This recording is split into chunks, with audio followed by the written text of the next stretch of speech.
Good morning students. Welcome to online platform of Share Academy. In the previous video we were discussing the chapter The 100 Dresses part 1. Let's continue with the chapter.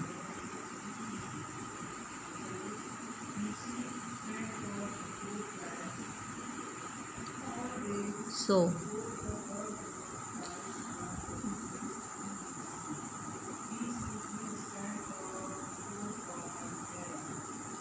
okay, now we have to start from the last paragraph on page number 67. All of you open your books and see into your books.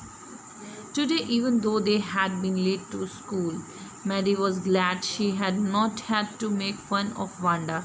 She worked her arithmetic problem absent-mindedly. 8 times 8, let's see. She wished she had the nerve to write Peggy a note. Today आज के दिन पे जो present day Maddie बता रही है उसमें क्या होता है कि वो स्कूल के लिए लेट रहते हैं ऑलरेडी, तो उसकी वजह से उन्हें वांडा का मजाक नहीं बनाना, पैगी जो है वांडा का मजाक नहीं बना पाती है और मैडी इस चीज़ से बहुत ही ग्लैड फील करती है कि आज के दिन एटलीस्ट उसको वांडा का मजाक नहीं बनाना पड़ा और उसमें शामिल नहीं होना पड़ा. She worked her arithmetic problem absent mindedly, और वो उसका ध्यान कहीं और था और वो जो मैथ अपने एरिथमेटिक्स प्रॉब्लम्स को सॉल्व कर रही थी. दैट मीन्स वो मैथ सॉल्व कर रही थी बट उसका माइंड जो था वो कहीं और था.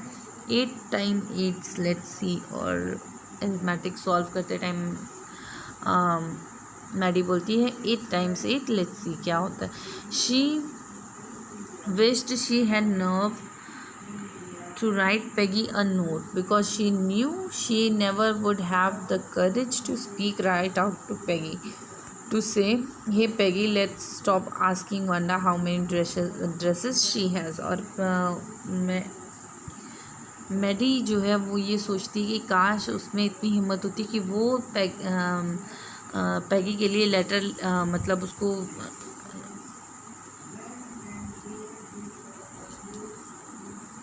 वो पैगी को एक नोट लिखना चाहती है, लेकिन वो ये सोचती है काश उसमें इतनी हिम्मत होती कि वो इतना करेज होता कि वो सीधे पैगी से बोल पाती कि हे पैगी, अब तुम वांडा का इस तरह से मजाक उड़ाना बंद करो, तुम मुझसे ये पूछना बंद करो कि हाँ उसके पास कितनी ड्रेसेस हैं. When she finished her arithmetic she did start a note to Peggy, और जब वो अपना अरिथमेटिक्स कर लेती है तो उसके बाद वो पैगी के लिए एक नोट लिखना शुरू करती है. Suddenly she paused and shuddered. She pictured herself in schoolyard a new target. और अचानक से वो रुक जाती है और कांपने लगती है. shuddered that means कांपने लगती है. She pictured herself in the schoolyard, और वो अपने आप को देखती है कि वो स्कूल यार्ड में है और वो पैगी का और बाकी के गर्ल्स का नया टारगेट बन गई है. Peggy might ask her where she got the dresses that she had on. और वो सोचती है कि पैगी हो सकता है उससे ये पूछे कि जो ड्रेसेस उसने पहनी हैं वो उसे कहाँ से मिली.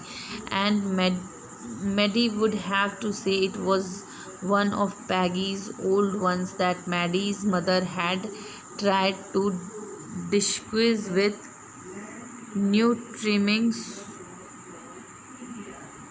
trimming so no one in room 13 would recognize it. So Maddy जो है वो सोचती है कि अब अगर वो उसको मना करेगी तो पैगी जो है उसका मजाक उड़ाने लगेगी फ्रेंड्स के सामने, उससे पूछेगी जो ड्रेसेस उसने पहने हैं वो कहाँ से लाए हैं. If only Peggy would describe of her own accord to stop having fun with Wanda. Oh well, Maddie ran her hand through her short blonde hair as though to push the uncomfortable thought away. और ये सोचते हुए पैगी जो अपने बालों पे हाथ फिराती है पीछे की तरफ और जो अनकम्फर्टेबल थॉट उसके माइंड में आ रहा है उसको थ्रो अवे करने की कोशिश करती है. What difference did it make? Slowly Maddy tore into bits the note she had started. सोचती कि क्या फ़र्क पड़ता है इन सब बातों से, और जो उसने नोट स्टार्ट किया था उसको छोटे छोटे पीसेस में वो फाड़ देती है. She was Peggy's best friend, वो पैगी की बेस्ट फ्रेंड थी, and Peggy was the best liked girl in the whole room. और रूम नंबर 13 में पैगी सबसे ज़्यादा लोगों की पसंदीदा लड़की थी। Peggy could not possibly do anything that was really wrong, और उसे लगता है कि पैगी बिल्कुल भी कोई ऐसा काम नहीं करेगी जो सच में गलत हो। शी थॉट, वो ऐसा सोचती है। कौन सोचता है? Maddie. As for Wanda, she was just some girl who lived up on Boggins Height and stood alone in the school yard. और वांडा के लिए वो सोचती है कि वो सिर्फ एक लड़की है जो बॉगिन्स हाइट पे रहती है और स्कूल यार्ड में अकेले खड़ी रहती है। She scarcely ever said anything to anybody, और वो शायद ही कभी किसी से कुछ बोलती है। The only time she talked was in the school yard about her 100 dresses.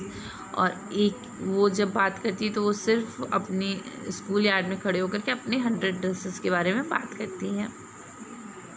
Maddie remembered her telling about one of her dresses, pale blue with colored trimmings, and she remembered another that was brilliant jungle green with a red sash. You would look like a Christmas tree in that, the girls had said in pretended admiration. और फिर वो जो है अपने dresses के बारे में बताती है, तो मैडी को वो ड्रेस याद होती है, वो बात याद होती है जिसमें उसने अपने पेल ब्लू कलर की ड्रेस के बारे में बताया था और ब्रिलियंट जंगल ग्रीन कलर की ड्रेस के बारे में बताया था जिसमें रेड शेड्स था। तो उसमें लड़कियां उसको कमेंट करती हैं कि वो क्रिसमस ट्री की तरह लगेगी। Thinking about Wanda and her 100 dresses all lined up in a closet, Mary began to wonder who was going to win the drawing and coloring contest. और वांडा के बारे में सोचते हुए, उसकी 100 ड्रेसेस के बारे में सोचते हुए जो कि उसकी क्लोसेट में लाइंड अप हैं, उन सब के बारे में सोचते हुए मैडी स्टार्टेड वंडरिंग अबाउट कि ड्राइंग कंपटीशन जो है और ड्राइंग और कलरिंग कंपटीशन जो है उसको कौन जीतेगा। This contest consisted of designing dresses and for boys of designing motorboats. और ये डिज़ाइनिंग कंपटीशन जो था, इसमें बॉयज़ को मोटर बोट्स ड्रॉ करनी थी और गर्ल्स को ड्रेसेस ड्रॉ करनी थी, डिज़ाइन करनी थी। Probably Peggy would win the girls medal, और वो सोचती है, मैडी जो है वो सोचती है कि बहुत पॉसिबल है कि मैडी गर्ल्स का मेडल जीतेगी। Peggy drew better than one else in the room, और मैडी को लगता है कि पैगी रूम में किसी भी लड़की से ज़्यादा अच्छा ड्रॉ करती है। At least that's what everybody thought, और यही बाकी सारे लोग भी सोचते थे।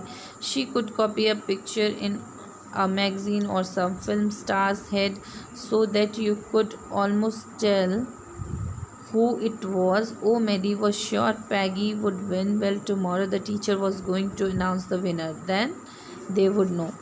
और वो सोचती है कि पैगी जो है वो बहुत ही अच्छा ड्रॉ करती है, वो किसी भी मैगज़ीन से ड्रेस जो है कॉपी कर लेती है, फिल्म स्टार्स की ड्रेस कॉपी कर लेती है, तो उसे लगता है कि पैगी ही जीतेगी और next day teacher winner announce करने वाली थी। The next day it was dazzling. Maddy and Peggy hurried to school under Peggy's umbrella. और अगले दिन dazzling a very light, here it is written, a very light rain was falling. Drizzling, that means light rain was falling. तो पैगी और Maddie जो हैं वो पैगी के umbrella के अंदर स्कूल के तरफ बढ़ते हैं। Naturally on a day like this they didn't wait for Wanda Petronski on the corner of Oliver Street. और अब बहुत नेचुरल था क्योंकि बारिश हो रही है और आज उनका विनर भी अनाउंस होने वाला है, तो वो बिल्कुल भी लेट नहीं होना चाहते थे स्कूल के लिए। और इस डे पे वो वांडा पेट्रोन्स्की के लिए ओलिवर स्ट्रीट पे वेट नहीं कर रहे थे कि वो आए और उसका मजाक उड़ाए। This street that far far away under the railroad tracks and up the hill late Boggins Height. और वो ही रास्ता था जहाँ से बॉगिन्स हाइट के लिए जाते थे। बॉगिन्स हाइट बहुत दूर था। Anyway, they weren't taking chance on being late today. और वो बिल्कुल भी चांस नहीं लेना चाहती थी कि वो आज के दिन पे लेट हो जाएं, बिकॉज टुडे वॉज इम्पॉर्टेंट, और आज का दिन जो था वो बहुत इम्पॉर्टेंट था उनके लिए. Do you think Miss Mason will announce the winner today? और पैगी मैडी से पूछती है, क्या तुम्हें लगता है कि आज मिस मैसन विनर अनाउंस करेंगी? Oh I hope so. The minute we get in said Maddie, of course you will win Peg. और मैडी पैगी को बोलती है कि ऑफ कोर्स तुम ही जीतोगी, और मुझे लगता है कि बिल्कुल अनाउंस करेंगी जैसे ही वो क्लास में एंटर कर रहे होते हैं. होप सो सेड पैगी ईगरली. और पैगी बोलती है कि मैं भी यही सोच रही हूँ कि मैं जीतूँगी.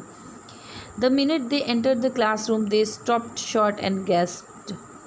There were drawings all over the room, on every ledge and window, still dazzling colors and brilliant lavish design, all drawn on great sheet of wrapping paper. There must have been 100 of them, all lined up. These must be the drawings from the contest. They were. Everybody stopped and whistled and murmured admiringly. और जैसे ही पैगी और Maddie room में घुसते हैं तो वो क्या देखते हैं कि हर जगह रूम के हर कॉर्नर पे ड्राइंग्स लगे हुए हैं, जो कि बहुत ही सुंदर सुंदर ड्रेसेस के हैं, सारे कलर्स के हैं और सारे लाइंड अप हैं क्लास के अंदर. फिर वो सोचते हैं कि ये सारे ऑफ कोर्स कॉन्टेस्ट की ड्राइंग होंगे. As soon as the class had assembled